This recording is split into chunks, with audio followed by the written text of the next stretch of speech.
¿Qué tal? ¿Cómo están? Bienvenidos a esta nueva tertulia del domingo de hoy día, 31 de enero del 2021, ya último día del mes de enero del 2021, qué rápido pasa el tiempo. Estamos el día de hoy en compañía de dos arqueólogos que nos van a hablar un poquito sobre el poblamiento y patrones de asentamientos prehispánicos en la región Tacna. Tenemos el día de hoy la presencia, por un lado, de Jesús Gordillo Vegaso, arqueólogo de la Universidad Católica Santa María de Arequipa, con experiencia desde el año de 1983 en la investigación y gestión del patrimonio arqueológico, 1983, cuando tenía 3, 4 años más o menos, ¿no?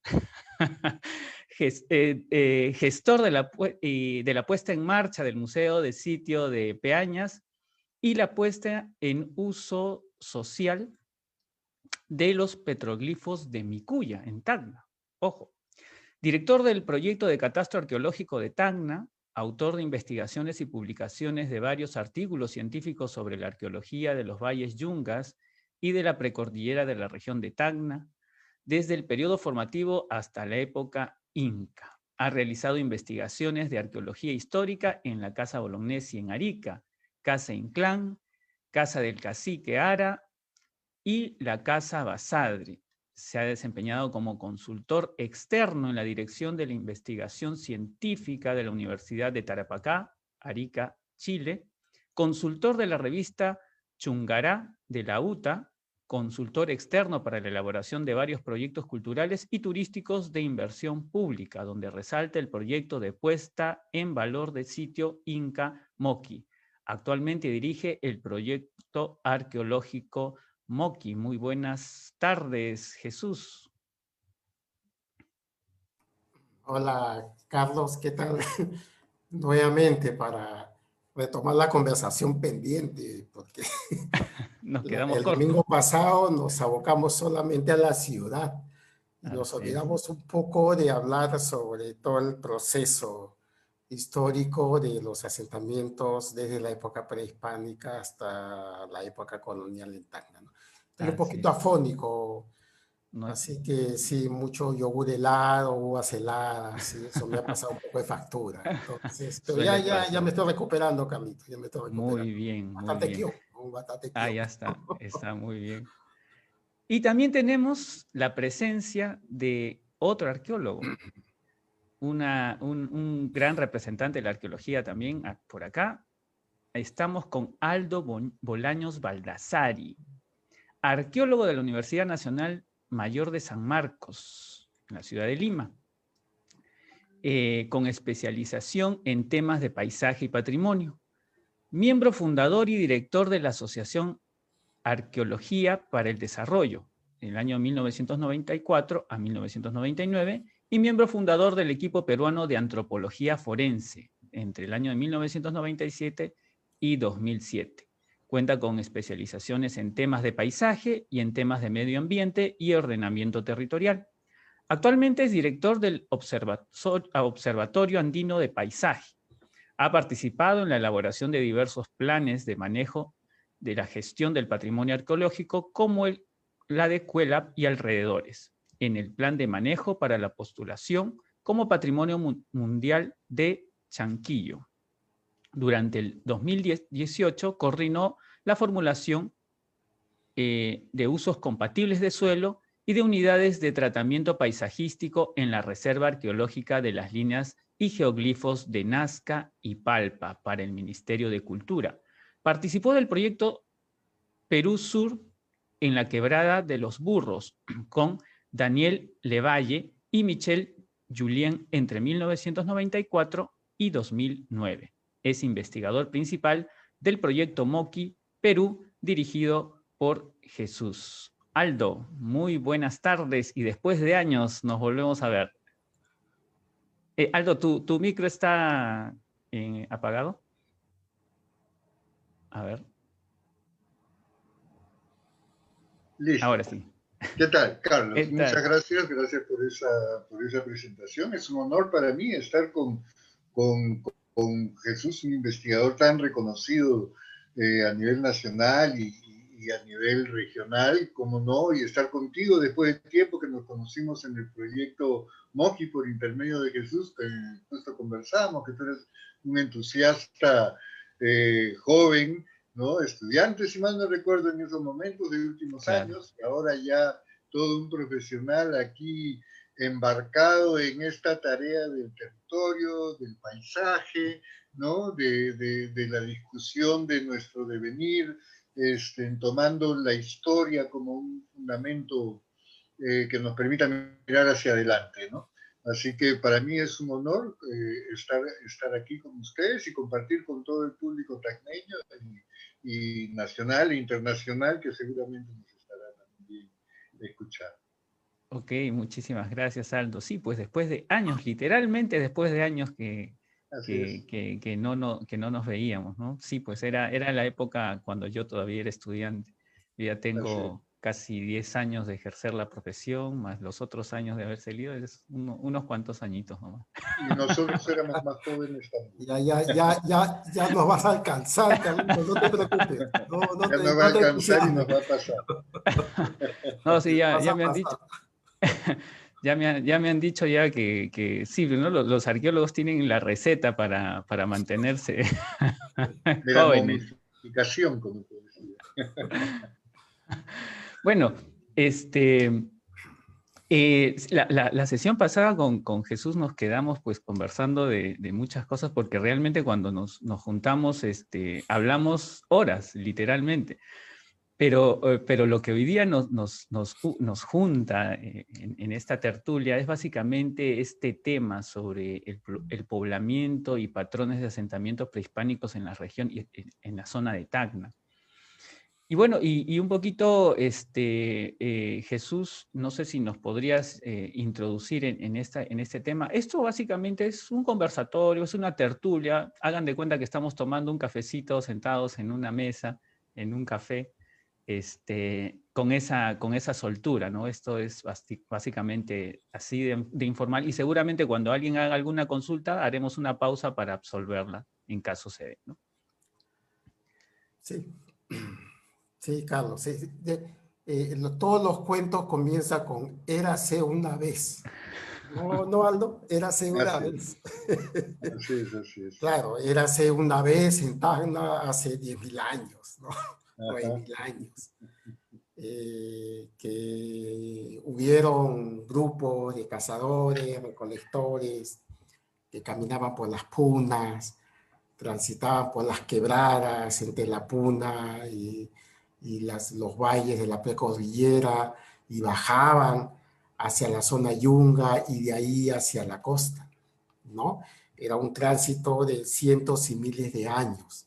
Entonces, estos cazadores que en un primer momento iban detrás de los camélidos, de los guanacos, la vicuña, los cérvidos, ¿no?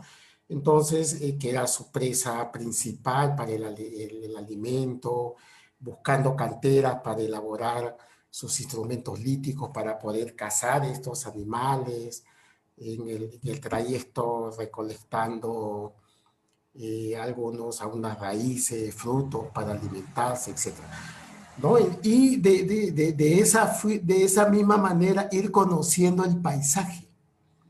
O sea, en el tránsito del altiplano, de 4.300, 500 metros de altura, y hacia bajar, cruzando la cordillera, entrando a los valles de la precordillera y ahí ir hacia esos tablazos costeros y llegar a las lomas y ahí a la costa, indudablemente que ese personaje de entonces, de hace miles de años, no solamente iba en busca de la caza de la presa, sino también iba observando todo el paisaje, conociendo todo el paisaje. Entonces eso ha sido un tiempo largo de conocimiento y manejo y estudio, entre comillas, del paisaje. Entonces, seguramente muchos de los que bajaron a la costa se quedaron en la costa y algunos en estas distintas temporadas ambientales volvían a regresar hacia las zonas altiplánicas para nuevamente estar en sus cuevas, sus abrigos o desempacar, entre comillas, sus campamentos y nuevamente llevarlos a la zona altiplánica. Entonces, muchos se quedaron pues en la zona de la costa, en quebradas abrigadas como Quebrada de Burros, por ejemplo, ¿no? En un sitio que luego lo va a explicar Aldo. Y bueno, y en la zona altiplánica, pues volviendo a sus aleros, sus cuevas, sus refugios, ¿no? Que estaban instalados muy cerca de lagunas, de ríos o de zonas de humedales, ¿no? Todo lo que nosotros conocemos como la puna húmeda. Entonces, este circuito de vida ha sido un circuito de mucho tiempo, de muchos años, ¿no? Y Toquepala, por ejemplo, las cuevas de Toquepala, Vilavilani, es consecuencia de todo este proceso, ¿no? Toquepala son cuevas intermedias entre la costa y el altiplano, ¿no? Y sitios en donde llegaban los cazadores en busca seguramente de guanaco. Hay una quebrada que se llama la Cimarrona, que cuentan los viejos ilabaeños que ahí había mucho guanaco. Entonces, cuando tú vas a Toquepala, la cueva de Toquepala es un sitio estratégico. Entonces, desde la cueva de Toquepala, ¿no? En esa emplanada de la cueva, tú observas todo lo que está pasando abajo en la quebrada, cómo se desplazan los guanacos, suben, bajan, y desde ahí elaboran indudablemente estrategias para poder cazarlos, ¿no? Entonces, esto indudablemente, este conocimiento ha sido fruto de mucho tiempo, de muchos años de observación, de mucha observación. Pues bien, entonces ahí llegan cazadores a la costa, se vuelven expertos, pescadores, cazadores marinos, elaboran anzuelos, de artefactos de concha, de hueso inicialmente, de concha, pesas líticas, redes, etcétera. O sea, es un proceso largo y, y toman contacto con otro tipo de escenarios, lomas, desembocadura de ríos, ¿no? Con otro tipo de materiales, arcilla, etcétera.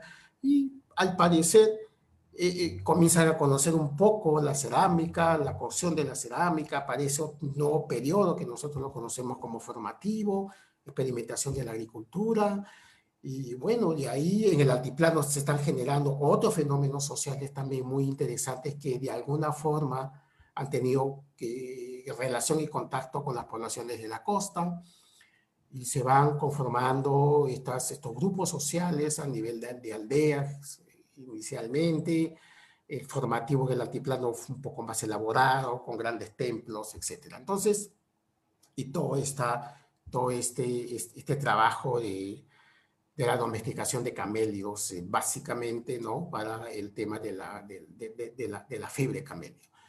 Entonces, entre el altiplano y la costa, en esta parte sur del Perú, se genera y desarrolla una unidad no solamente cultural, sino también geográfica, ecológica, ¿no? En donde alternan permanentemente estos distintos pisos ecológicos, ¿no? Y bueno, y eso se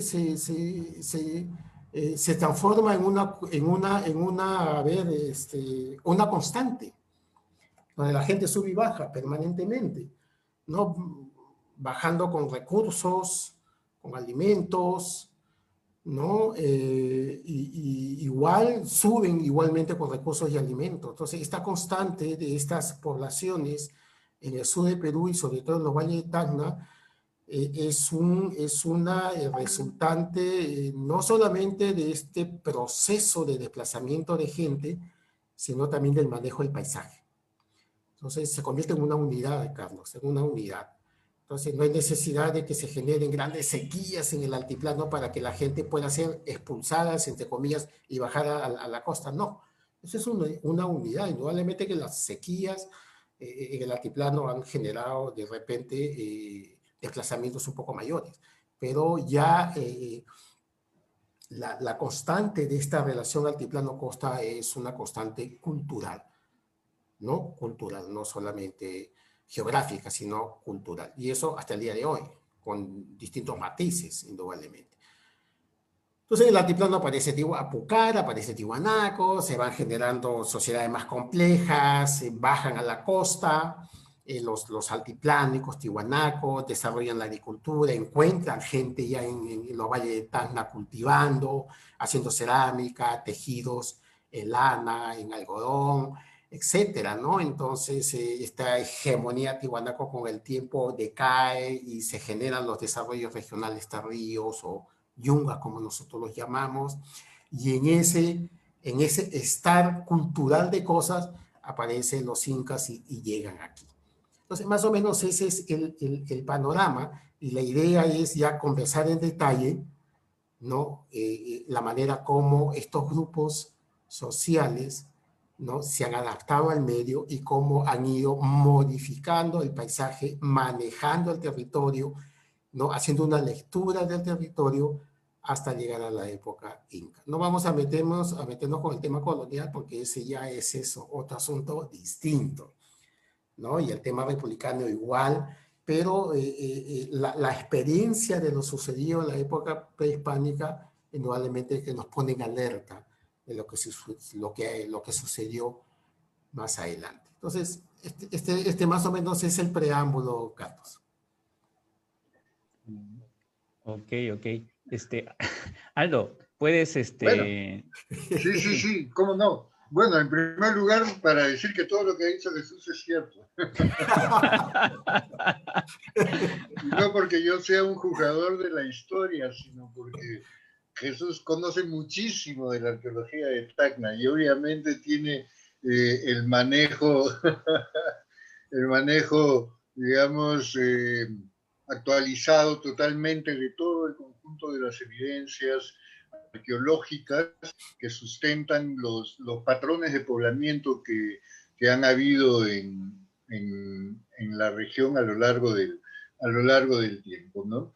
Creo que me parece como tertulia interesante. Quiero remarcar algo para no olvidarme, simplemente que lo podríamos conversar después al final, porque me voy a hacer un salto desde estos orígenes, de estos primeros pobladores que nos hablaba Jesús, hasta esta última frase que ha dicho respecto a lo colonial, ¿no? Lo colonial y lo republicano, que ya, bueno, eso es otra cosa, ¿no? Entonces, yo comenzaría justamente, Jesús, Carlos, por marcar eso, ¿no es cierto? ¿Por qué el enfoque arqueológico funciona hasta la época precolonial y después cuando entramos a la colonia y la república ese enfoque arqueológico ya no funciona, ¿no? Creo que eso es una cosa bastante importante de decir, es decir, pasamos de una visión como la que nos da la arqueología desde el estudio del territorio, desde las evidencias objetuales, ¿no es cierto? Los huacos, las cerámicas, ¿no? En general, el material lítico, los textiles, ¿no? Los orgánicos, todo lo que es materiales vegetales, todo lo que es la parte bioantropológica, todo eso lo estudiamos los arqueólogos, el suelo, ¿no? Las capas, no hay detalle que se nos pase. Y cuando entramos en la etapa histórica, entonces nuestra manera de reconstruir cambia. Lo hacemos todo a partir del texto, ¿no? Consideramos que el texto es la veracidad, o sea, que esté en un texto es la verdad histórica, ¿no? Y dejamos de lado toda esta construcción desde toda esta parte objetual y desde toda esta parte territorial y desde toda esta mirada de articulación del paisaje. Entonces entramos en la colonia y comenzamos a mirar la colonia desde los personajes, desde los virreyes, ¿no? Desde las ropas que traen, de las nuevas costumbres culturales que se traen, pero este enfoque arqueológico se deja de... Y en República, ¿no? Entonces, digamos que para poder entender el patrón de poblamiento en general, debiéramos recuperar esa visión arqueológica, tanto para los periodos precoloniales, que ya lo tenemos, como para los coloniales y como para los republicanos, ¿no es cierto? Entonces, digamos que esta parte me parece muy interesante porque ahí ya no hablamos de arqueología, sino hablamos de arqueologías, ¿no? Entonces hay varias arqueologías, lo que llamamos la arqueología colonial, ¿no es cierto? O lo que puede ser todo lo que se hace en las arqueologías, en las casonas republicanas, en las que se pueden recuperar cosas, pero además otro tipo de arqueologías, como la arqueología forense, por ejemplo, ¿no? Que tiene que ver con los conflictos y cómo esos conflictos, que son conflictos del territorio, ¿no? También sociales, obviamente, y también culturales, pero cómo esos conflictos, ¿no es cierto?, se han dado en nuestro país y desde la arqueología también lo podemos explicar. E inclusive podríamos poner todo en un solo museo desde una sola mirada objetual, ¿no es cierto?, exponiendo todos estos grupos de objetos. ¿Qué pasó en la República, por ejemplo, y en la colonia, que todo lo que es arqueología y exponemos son las cosas bonitas, las cerámicas vidriadas, los trajes lindos, la platería hermosa? ¿Y dónde están las palanganas con que lavaba la ropa el pueblo? ¿Dónde están los platos donde comía el pueblo? ¿Dónde están esas arqueologías, ¿no es cierto?, que al final son las que nos van a permitir regresar al tema del territorio dentro de una visión, ¿no?, como la que ha hecho Jesús, ¿no?, en esta introducción, ¿no es cierto?, donde ha tomado toda una serie de elementos articuladores, ¿no?, para poder entender ese pasado precolonial, pero cuando entramos en lo republicano, en lo colonial, ¿no?, nos olvidamos y lo dejamos de lado. No los arqueólogos, que nos encanta el tema y siempre estamos renegando por estas cosas, ¿no? Pero digamos es solamente para ponerlo en el contexto. Ahora, yendo al tema de este primer poblamiento, tuve el honor de participar con Daniela Valé por muchos años en el proyecto en Quebrada de los Burros, ¿no? Donde descubrimos, tuve además la suerte de encontrar yo los restos en el Cañón, que es una quebrada adyacente a la Quebrada de los Burros, ¿no? Los restos humanos más antiguos del sur, ¿no? Con fechas de 11.000 años. ¿No? Y luego en las excavaciones en la Quebrada de los Burros, si te acordarás, Jesús, teníamos a Conchito, como la llamamos, porque apareció al final de la excavación, era como el Conchito, pero al mismo tiempo en la última capa, en las capas de 9.000 años, una mujer, ¿no es cierto?, enterrada en estas capas de la Quebrada de los Burros, que nos habla también de la historia, nos hablan de la historia de estos primeros pobladores que van conociendo ese territorio y que lo van articulando, ¿no? Que comienzan a articularlo. Y que lo articulan, en primer lugar, desde una articulación local en la que estas personas, y así lo demuestran las evidencias botánicas, ¿no? Zooarqueológicas que tenemos, o sea, huesos de animales, de la fauna antigua, ¿no? Que estos grupos estaban entre el mar, entre las lomas y el valle, ¿no? Están moviéndose ahí, como es un fenómeno que sucede a lo largo de toda la costa en esta época de los 9.000, 10.000 años antes del presente. Entonces, estos grupos se están articulando localmente, digamos, están articulando territorios. Pero ¿qué es lo que pasa? A partir de los 7.000 años, en la Quebrada de los Burros, o sea, encontramos que estos grupos se asientan permanentemente en la quebrada. Antes de los 7.000 años, entre los 9.000 y los 7.000, son ocupaciones temporales. Vienen, ocupan, se cubre un poco de arena, ¿no? Se van a otro lugar, regresan, ¿no? Y van ocupando, digamos, el lugar de la quebrada, ¿no? En ocupaciones temporales, ¿no? Pero a partir de los 7.000 eso cambia y se convierte en un lugar permanente. Y eso es muy interesante porque nos habla de esta primera fase, ¿no? De las rutas, de este movimiento articulador de todo el territorio, tanto a nivel local como a un nivel regional mayor, para después comenzar a asentarse en un solo lugar del territorio sin que eso les haya quitado movilidad. Es interesante que algo que nosotros cuando comenzamos el proyecto en Quebrada de los Burros pensábamos que este planteamiento de los grupos más tempranos que se están moviendo entre la costa y la sierra no teníamos evidencia para sustentarlo. Al final del proyecto resulta que sí. Encontramos una serie de evidencias, de materiales botánicos principalmente que estaban viniendo de la sierra y que nos indicaban claramente que estos grupos estaban subiendo al altiplano. Entonces al mismo tiempo eran cazadores, al mismo tiempo eran pescadores, al mismo tiempo eran recolectores de vegetales en las lomas, ¿no? Entonces creo que eso es algo que es bastante importante de tener en cuenta, porque ese movimiento que estos primeros pobladores instauran se sigue produciendo hasta el día de hoy. Tengo una foto lindísima que desgraciadamente no la tengo aquí a la mano, de los chivateros, ¿no? Cuando bajan a las lomas, ¿no? Que antes bajaban caminando. ¿Sí? Bajaban desde la Sierra Media, ¿no? Más árida que Estados Unidos, bajaban hasta la quebrada, especialmente en las épocas de luna. Yo tengo una foto linda de los chivateros que ya no bajan caminando, ahora bajan en camiones o en combis. Y tengo una foto de una combi llena de chivos y ovejas. Es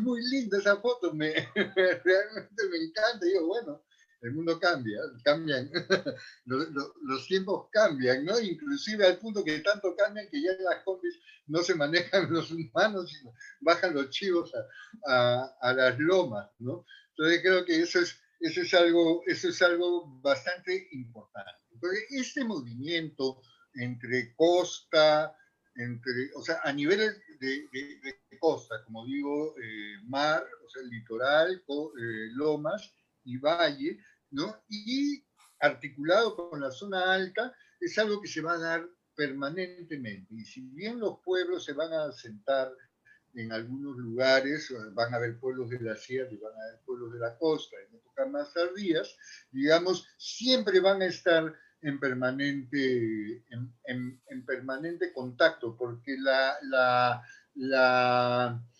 geografía andina así casi como que te obliga. Fíjense, es muy interesante. En otros lugares del Perú, por ejemplo, entre el Armachay, donde en las pampas de Junín, a 4.400 metros de altura, donde se logra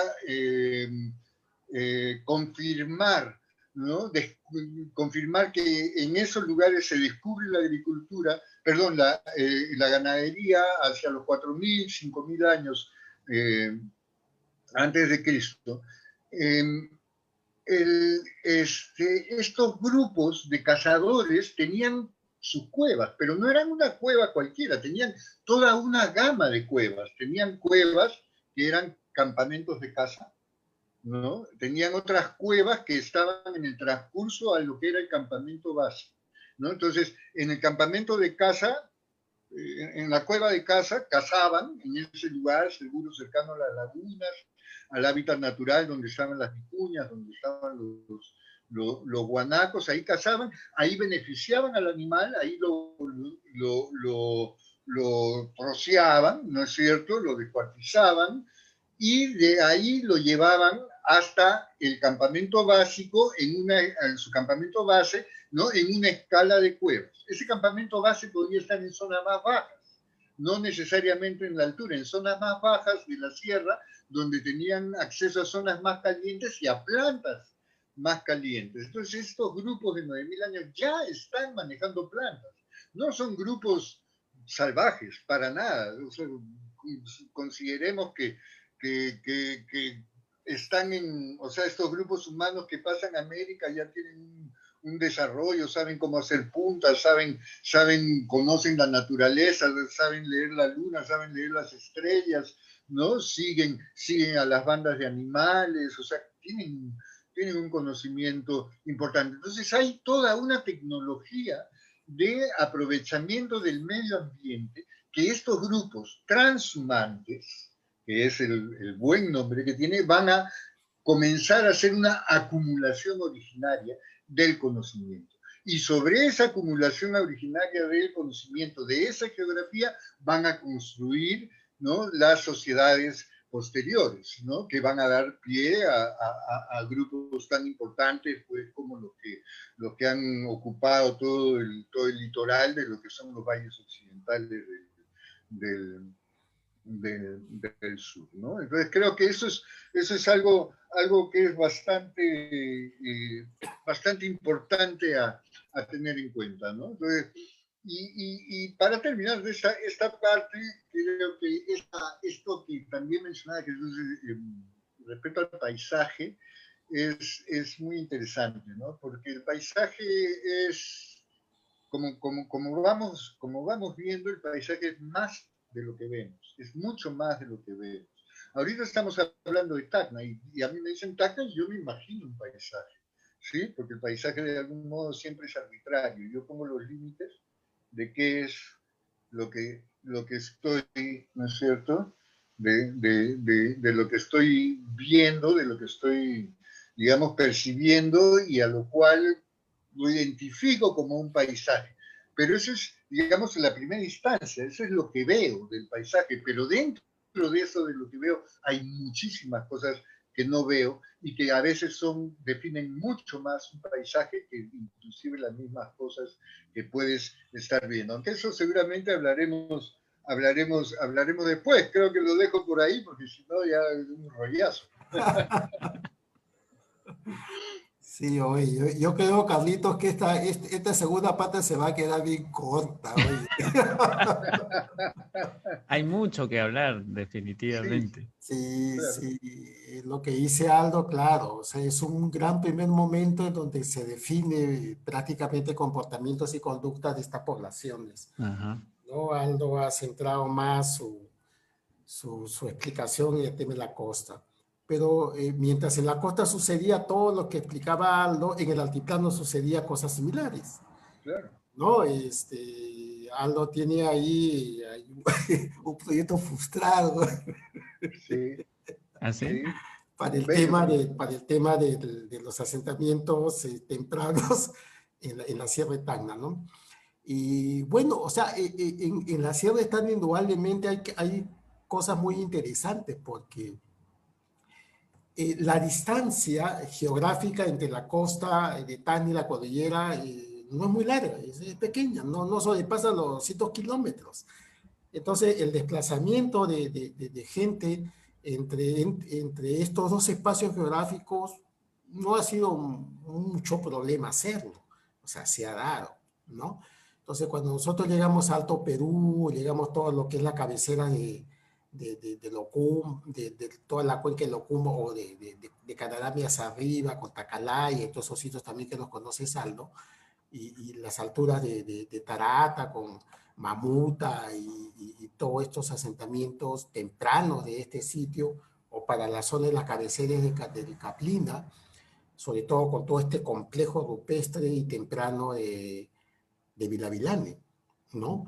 Entonces, nosotros vemos ahí un comportamiento interesante, todo asociado al paisaje. Vilavilane son quebradas, ¿no? Que se conectan a través de estos pasos naturales, ¿no? Diríamos, rompiendo la cordillera de Huaylillas para pasar el altiplano. Entonces, los camélidos, los cazadores bajan por estos especies de corredores y se van asentando en toda la zona de Vilavilán, en todas las quebraditas que hay en Vilavilán, ¿no? Con agua, quebradas húmedas, con mucha vegetación. Entonces, ahí ingresaba el guanaco, las tarucas, etcétera. La vicuña no creo, la vicuña siempre mantenía sus espacios del altiplano, ¿no? Y la configuración geográfica en esta quebrada era muy apropiada porque habían pues pequeños aleros, pequeñas cuevas, refugios. Y bueno, esta dinámica de la forma como el hombre interactuó con su medio, con su paisaje y con los recursos ha sido de cientos y quizás de miles de años. Lo mismo pasaba en toda la zona de Tarata, toda la zona de las cabeceras de Tarata, e igualmente lo de Locumba. Entonces, el asunto es cómo, por ejemplo, para la zona de Palca, el arqueólogo Juan Morovejo había registrado sitios líticos en este sitio de todo el contexto geográfico de Huaylillas, ¿no? En donde registró cosas interesantes, ¿no? Bueno, sitios con artefactos líticos de la época, puntas de flecha, raspadores, cuchillos, raederas, etcétera, ¿no? Mesas de basalto inmensas, totalmente raídas, tajadas, en donde posiblemente eran las mesas donde se beneficiaba, como decía Aldo, el guanaco, ¿no? Para poder sacarle despellejar el guanaco y cortar, ¿no? Despellejar el guanaco a través de la raedera y cortar a través de los cuchillos de basalto generalmente, o agujerear los cueros con los buriles. Entonces, eso fue registrado por Juan Morovejo en la zona de Huaylillas. O sea, lo único que faltaba ahí, Carlitos, era solamente ver al cazador, porque estaba el guanaco, estaba la mesa donde beneficiaban al guanaco, estaban la punta de flecha, estaban los aleros, estaban las puntas, el arte rupestre, o sea, solamente faltaba el cazador, ¿no? Entonces, eso hay en Tacna. O sea, esta experiencia, ¿no? Cultural, de desarrollo cultural temprano y la manera como inicia el poblador tacneño a integrarse y modificar el paisaje, lo tenemos aquí. Y ahí hay un gran salto, como dijo Aldo, para ya el tema un poco más elaborado, ¿no? Que los arqueólogos llamamos como el periodo formativo. Pues el periodo formativo no solamente lo podemos encontrar en la costa, ¿no? Aldo hizo un trabajo formidable en el Cañón, en donde ha encontrado ahí las evidencias más tempranas del periodo formativo en cerámica.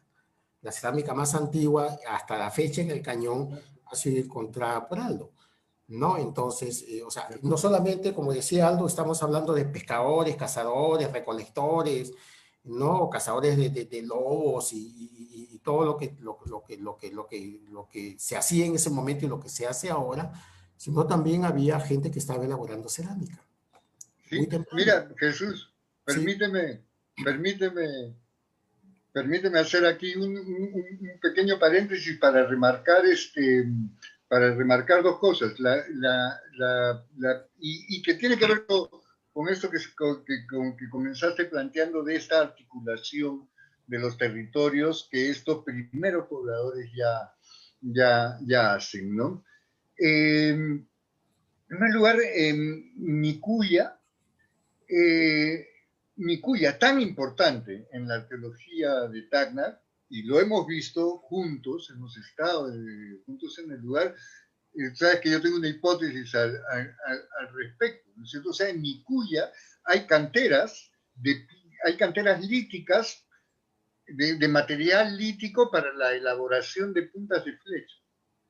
Entonces, hay en Micuya están las rocas ahí, ¿no es cierto?, desgajadas, ¿no es cierto?, lasqueadas, como le llamamos, de donde se sacan las lascas, ¿no?, o los bloques de piedra para desde ahí tallar las puntas de proyectil que las usaban para la caza, ¿no? Entonces, yo pienso que esta zona de Micuya era una gran zona de paso, ¿no?, que te permitía desde el litoral, ¿no?, venías a esta zona, que era más o menos descansada, antes de subir, decías de materiales y de ahí podías seguir tus viajes a la sierra. Esto, en las épocas ya del formativo, lo reconocen los antiguos pobladores, ¿no? Y convierten a la zona de Micuya, justamente a partir de esos talleres líticos, en una zona de culto a los gentiles, es decir, a tus ancestros, ¿no? Entonces ellos sabían reconocer que esas piedras, porque ellos también sacaban de las piedras,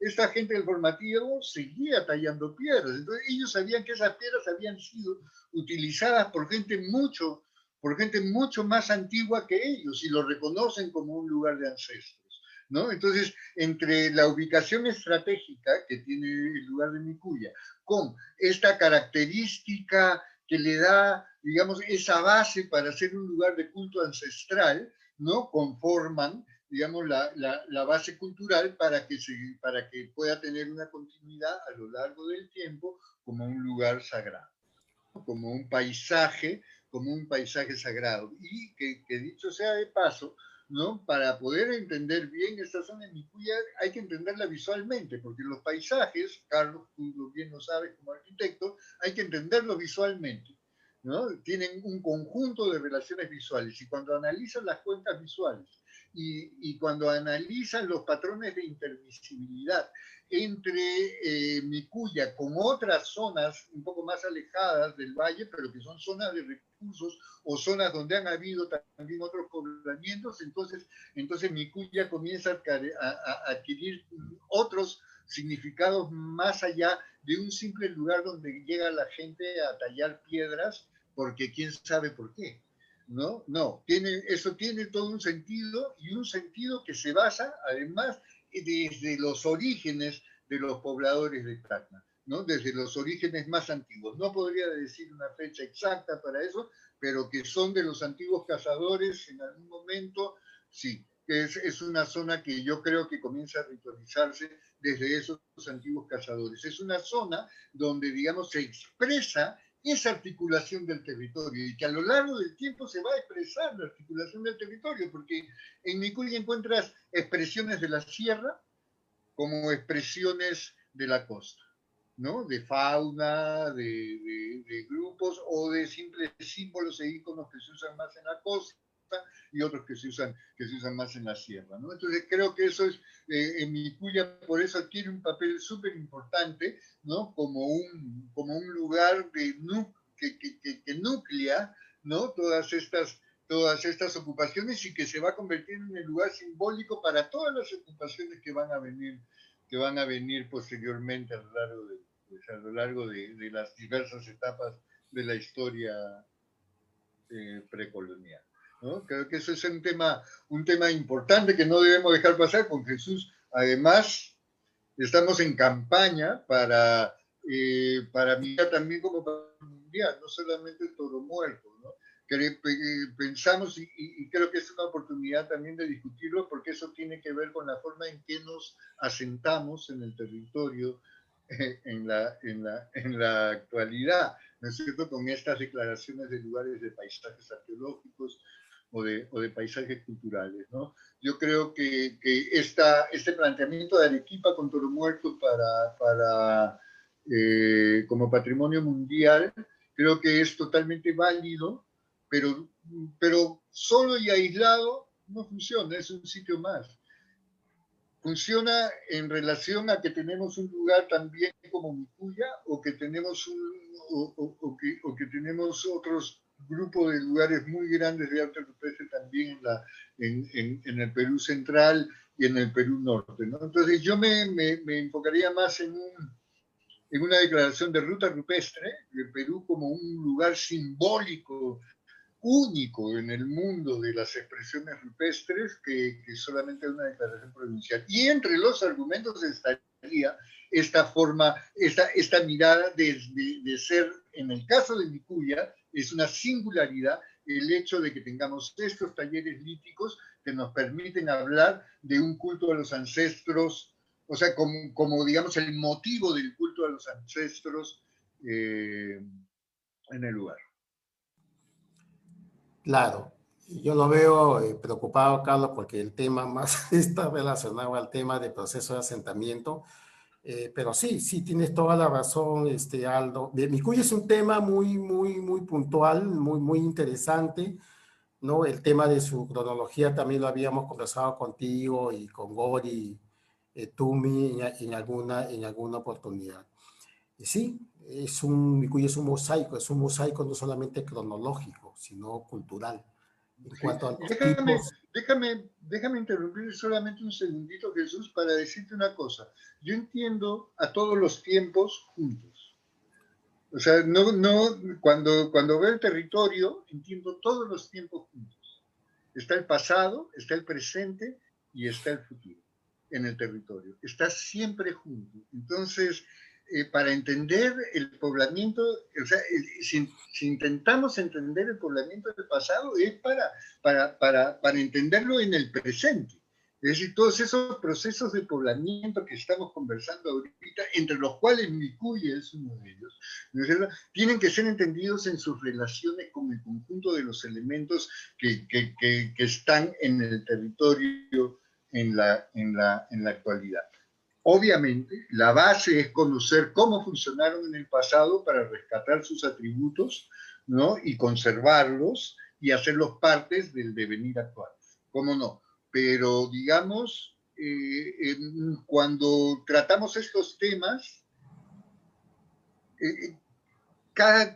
como que cada día me vuelvo más loco. Me cuesta más separar el pasado del presente y del futuro. O sea, cada día trato de entender más todo, como la historia como un todo integral, ¿no? Y para entender el territorio creo que eso es una posición útil también. Claro, o sea, entender la historia como un proceso. Sí. No por partes, sino un proceso. O sea, no podemos entender, no vamos a ser capaces de entender la época, entre comillas, de la colonia, si es que no entendemos lo que pasó antes de la colonia. ¿No? Entonces, es un proceso que está enlazado, totalmente enlazado. Y claro, o sea, el tema de fondo que es entender un poco estos procesos de asentamientos poblacionales en Tacna, o sea, no lo vamos a poder entender, o sea, no vamos a poder entender lo que está sucediendo hoy en día si es que no hemos retrocedido al pasado y empezar a comprender, no solamente a entender, sino a comprender la manera como estos grupos sociales a través del tiempo, ¿no? Han ido integrándose y modificando el paisaje. Entonces, eso, entonces contigo conversábamos mucho, Aldo, sobre el tema, por ejemplo, de los pescadores actuales artesanales en la costa de Tacna, ¿no? O sea, hay muchas características que increíblemente casi son las mismas de hace 8.000 años, de los pescadores de Quebrada de Burgos, ¿no? Es increíble. Entonces, ¿cómo entender, cómo explicar este fenómeno? Es simple. Es solamente de la lectura del paisaje y sus recursos. Esa es la única manera. Bueno, mira, ya nos falta como 10 minutos, Carlitos. Nos hemos quedado en el periodo formativo. Casi, casi. No, pero mira, bueno, entonces, para poder tener estos 5 minutos, recuerda que yo, para el congreso mundial de arqueología que hubo en Bolivia, presenté algunos casos sobre los oasis serranos, ¿no? Hay lugares, o sea, el Perú Sur es un Perú muy árido, ¿no? Entonces la agricultura no se da fácilmente en cualquier lugar. Tienes, y especialmente en esta zona de más del sur, Moquegua, Tacna, ¿no?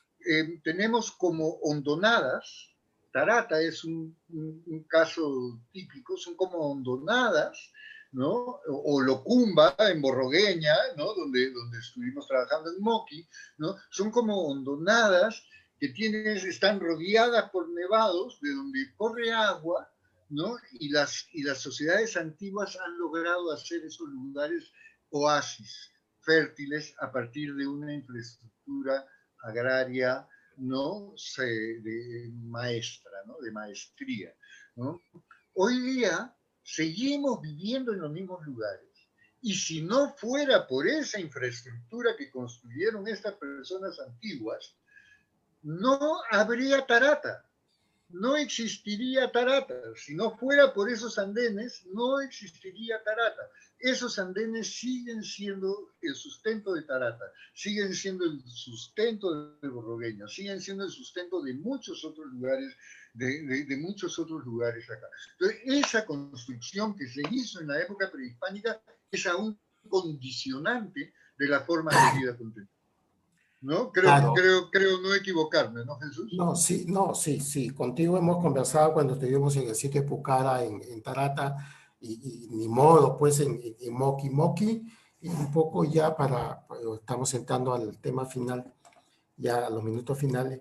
Moqui, creo, Aldo, es una especie de resumen, ¿no? De cómo los grupos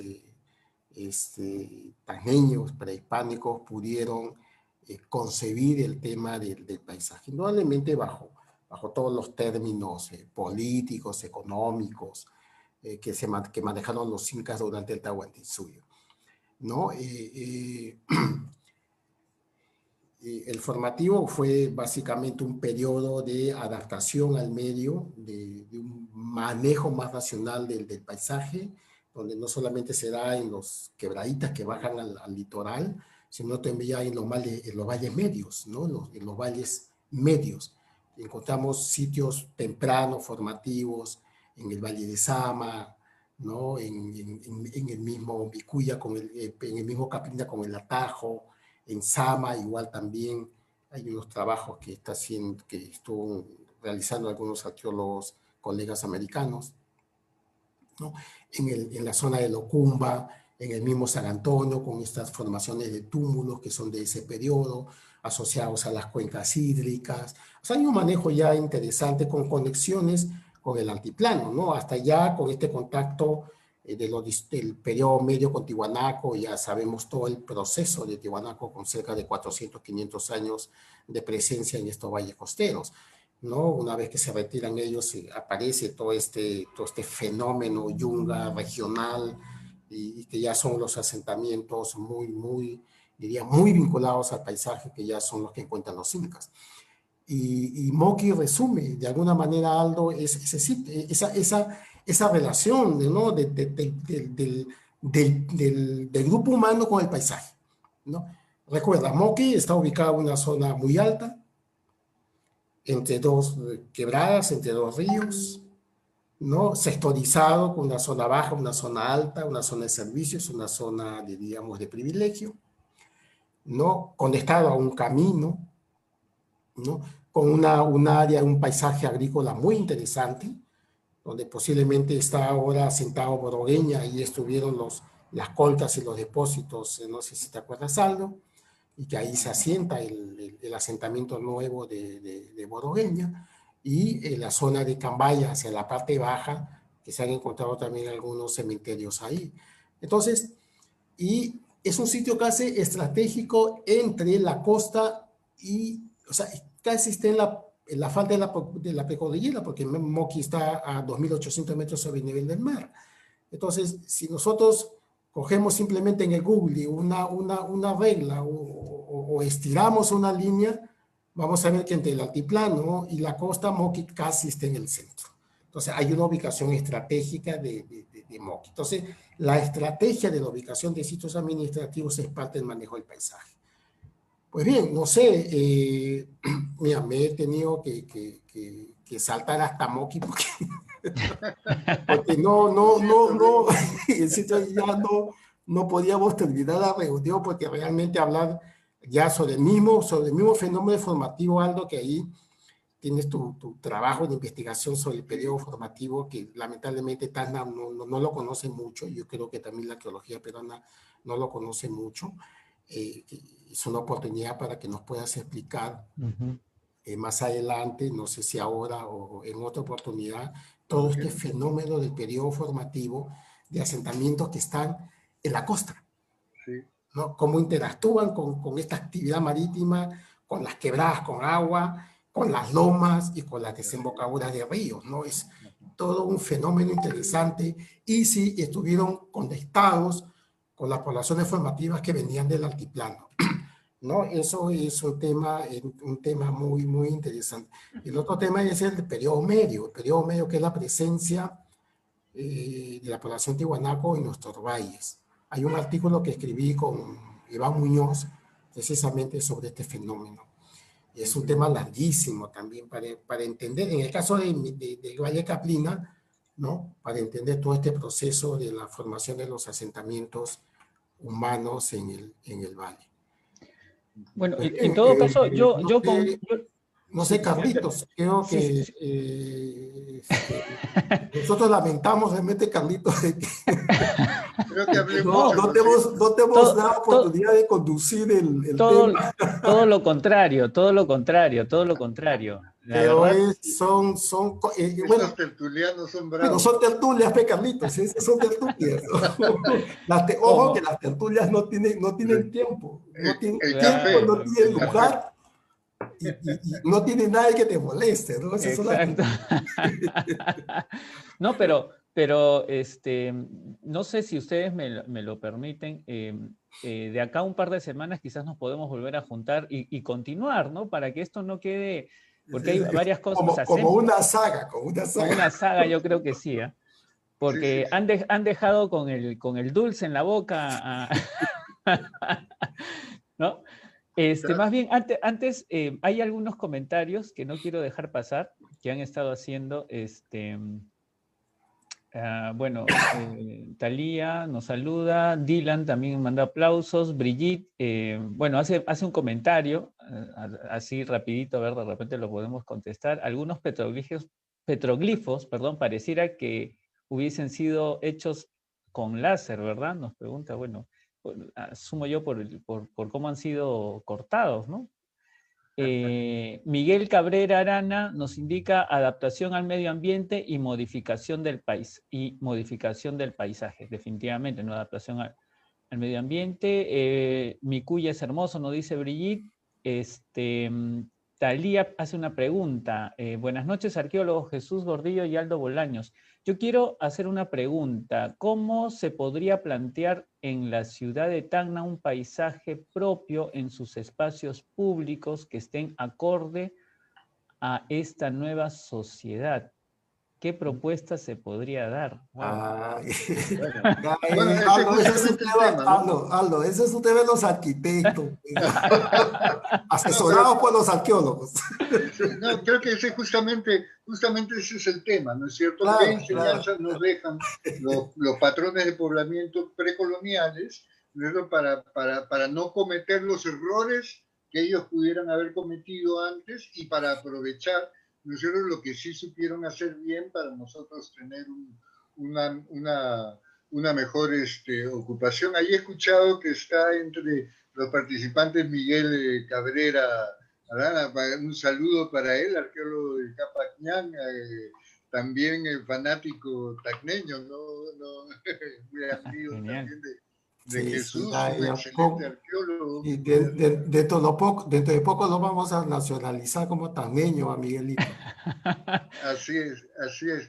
Pero es interesante lo que dice Miguel, por dos cosas: adaptación, ¿no? De adaptación y transformación, ¿no?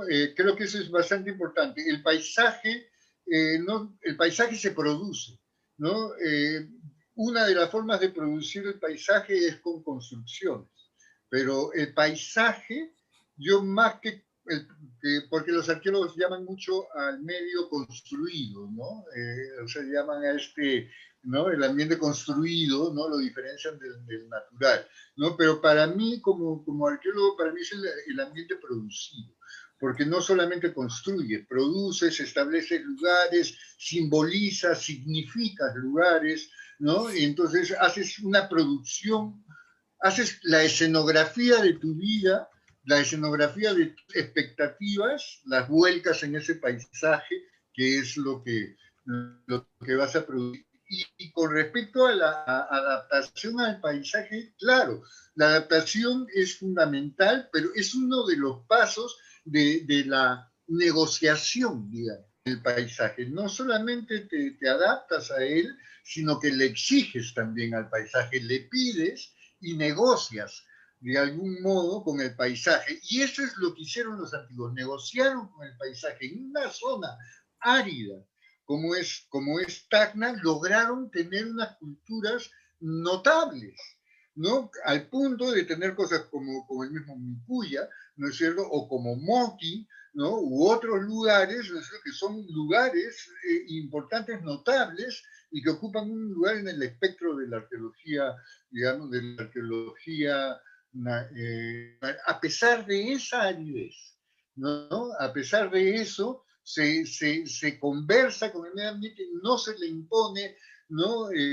Formas de poblamiento que van más allá de la propia capacidad del medio ambiente. Entonces te adaptas al ambiente, pero también adaptas el ambiente a lo que tú quieres para tu forma de vida. Es un proceso de adaptación de ida y vuelta, ¿no? De Bien conversación con el medio ambiente, con el ambiente. Así es. Claro, Más, claro. Es el paisaje prácticamente al resultado del diálogo entre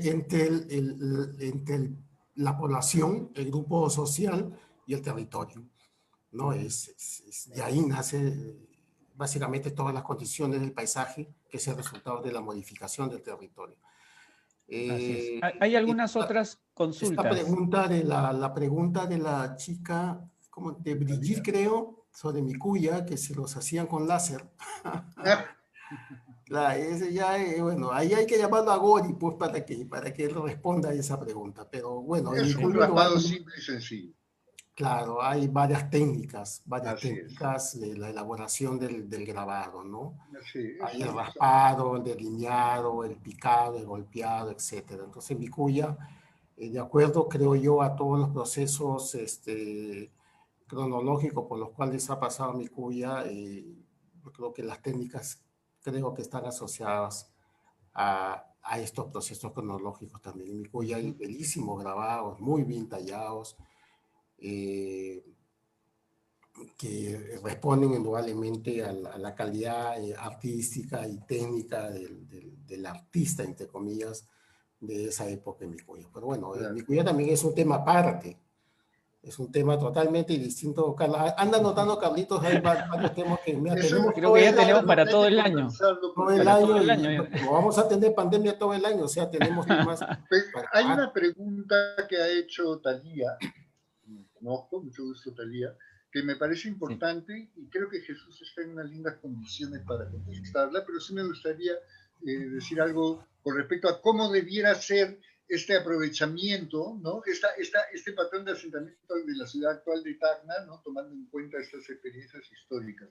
Lo primero, y eso Jesús puede hablar y mucho, es dejar pasar a los huaycos. Hay que salir de las zonas de los huaycos. Lo que ve Seco hoy día es una cicatriz, o sea, donde hay una quebrada es una cicatriz de que antes corrió agua y que necesariamente algún día en el futuro volverá a correr, ¿no? Entonces, asentarse en esos lugares es una locura. Hay que dejar pasar eso, salir de esos cauces, dejar pasar esa agua y, si es posible, canalizarla a lugares donde podamos crear espacios verdes, aunque sean temporales, para el aprovechamiento temporal de toda esta ciudadanía tacneña que requiere espacios verdes, sería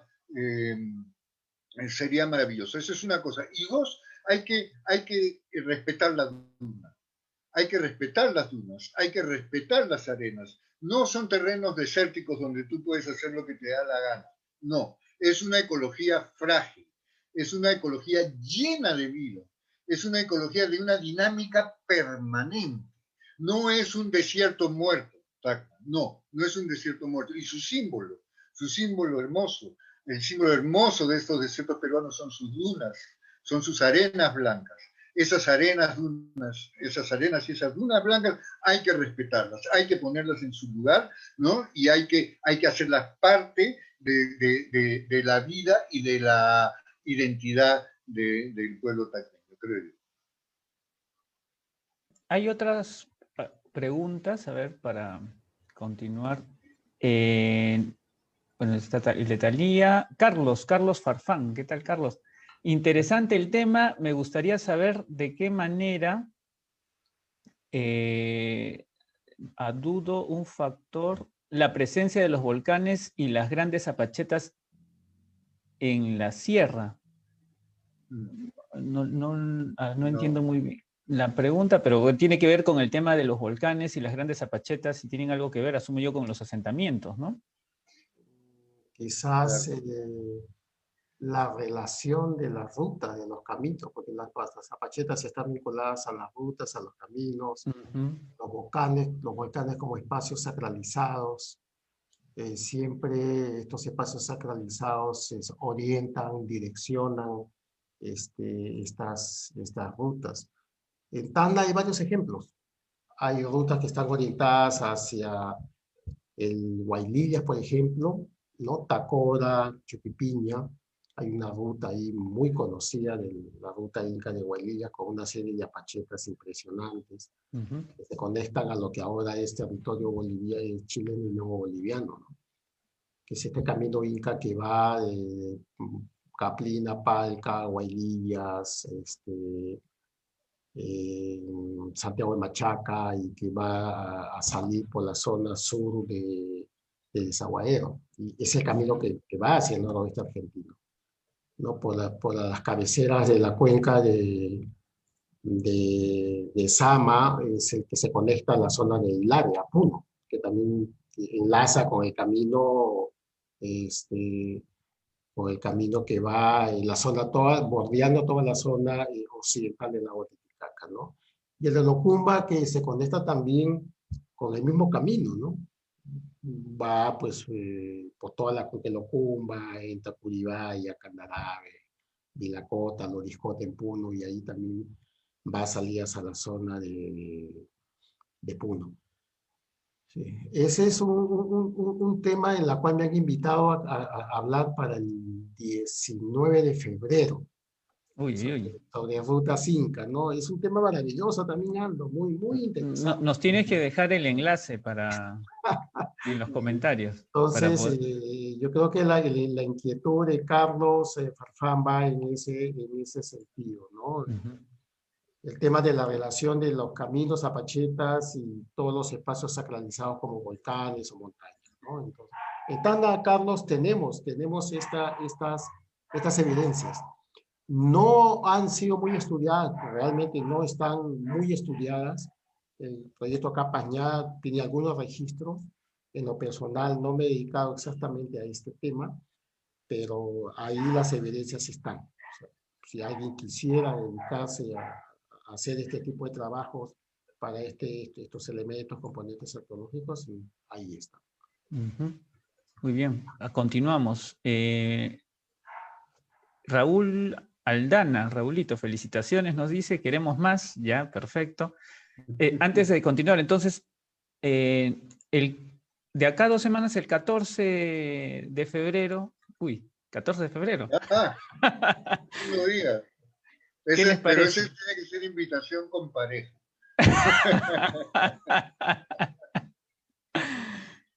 Para que Marina, la esposa de Jesús, nos hable un poco de su trabajo en el Ministerio de Guadalupe. Carlito, para ese día, primero tienes que hacer la consulta a Luz Marina y a Guadalupe.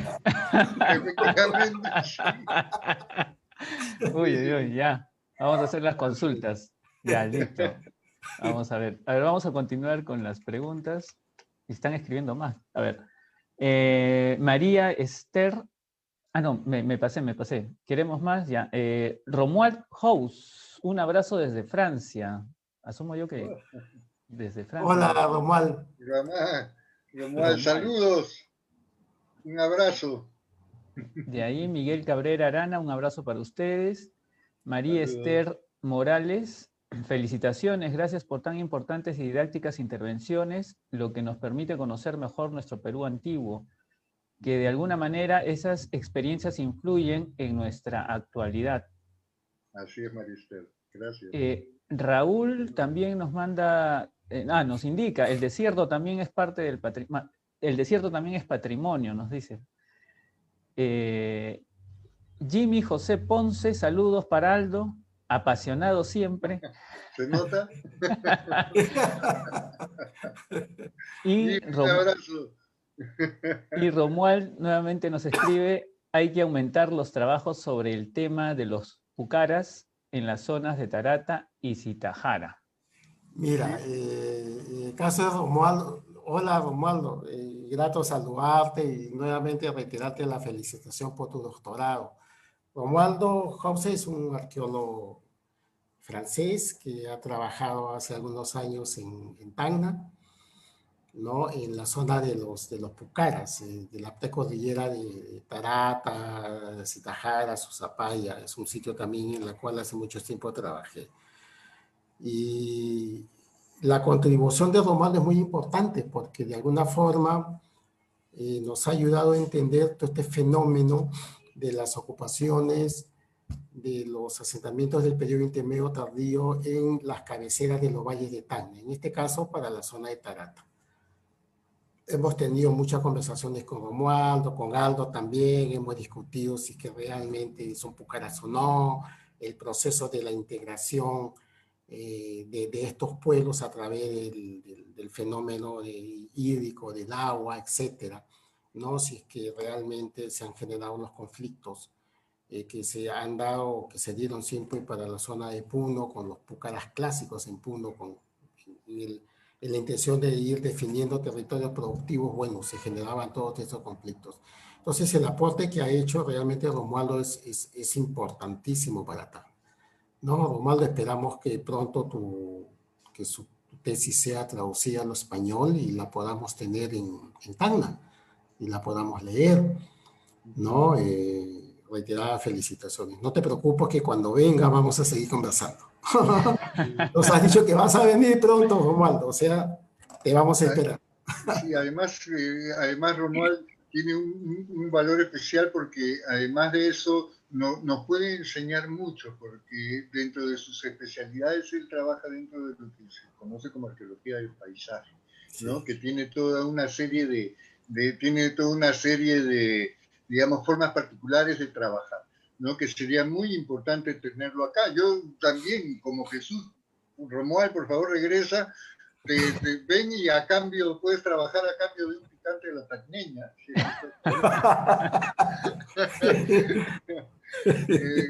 lo necesitamos que vengan mucho más arqueólogos a Tacna a trabajar porque hay riqueza impresionante.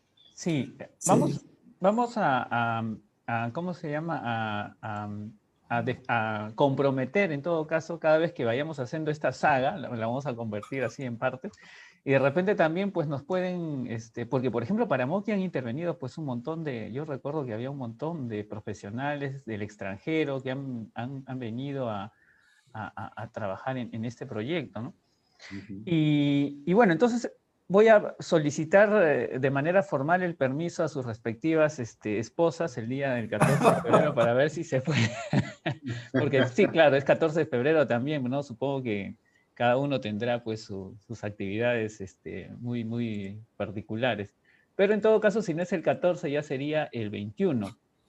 Claro. El 21 de febrero. Y bueno, y pasamos a la tercera parte de esta saga que está bastante interesante. Ya la gente, justo estaba viendo las estadísticas, 421 personas estuvieron viendo el anterior, de acá no sé, ahora vamos a ver el tema de las estadísticas de los videos que se están visualizando. Y nada, y seguir con esto. Muchísimas gracias. El tiempo ha sido cruel. Voy a tratar de que esta saga sea 1 hora y media por lo menos, para que pueda ser así más extendida. Yo creo que el problema fue que sus currículos eran demasiado extensos. Ahí me demoré como 20 minutos y eso que estaban resumidos, nada más. Y bueno, agradecerles por este tiempo que lo dan de manera totalmente desprendida a este tipo de actividades que son la difusión, básicamente, difusión de esta información tan importante, difusión de cosas y de información que muchas veces las mismas personas que vivimos acá desconocemos en su totalidad, ¿no? Yo, la verdad, me sorprendo cada vez que converso con el arqueólogo Jesús Gordillo en su momento, descubro más cosas, ¿no? Y más, y más, y más, y me siento cada vez que conozco menos, o sea, me siento mal, porque yo digo, soy tan niño y conozco tan poco, ¿no? Queda pendiente entonces esto y algo que queda de tarea, bueno, para que lo trabajemos de manera holgada la próxima sesión de repente, es una reflexión que hice, que se me vino a la mente.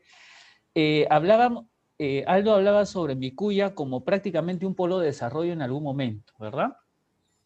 Y bueno, y Jesús también hablaba de Moki como un centro estratégico. Sin embargo, los dos espacios están abandonados. O sea, Vicuña no, o sea, a pesar de que ha sido un polo de desarrollo durante mucho tiempo, ahora está totalmente abandonado. ¿A qué se debe? ¿Por qué es esto? ¿Es normal que suceda? Lo dejo ahí para que quede como reflexión y la próxima sesión ya lo conversemos de manera amplia. Muchísimas gracias a los dos por este tiempo. No sé si desean dar algunas palabras finales. Aldo. Sí, bueno, no, gracias Carlos nuevamente por la invitación, ha sido un gusto, sí. Obviamente se quedan un montón de temas, digamos, en el tablero, ¿no? Hubiera sido genial hablar, sí, de la época formativa, de esta cerámica que creo yo que inclusive tiene relaciones con la Amazonía, de estas cerámicas antiguas, hablando justamente de articulaciones territoriales. Hay muchísimo que conversar con respecto a las enseñanzas que la historia precolonial de Tacna nos puede dejar para un mejor vivir, ¿no? El día de hoy, ¿no? Y como te decía en un momento, o sea, siempre pensemos que toda la historia está toda junta en el territorio, ¿no? El pasado, el presente y el futuro está acá, lo tenemos aquí a nuestros costados. El pasado no es algo lejano. Es más, solamente para terminar, cuando estemos muertos, lo que va a seguir existiendo es el patrimonio del pasado. Nosotros nos moriremos, el pasado seguirá existiendo en el futuro. Así que miremos el pasado como una parte del presente. Excelente. Jesús, últimas palabras. Bueno, agradecerte nuevamente, Carlos, por esta deferencia que has tenido con nosotros.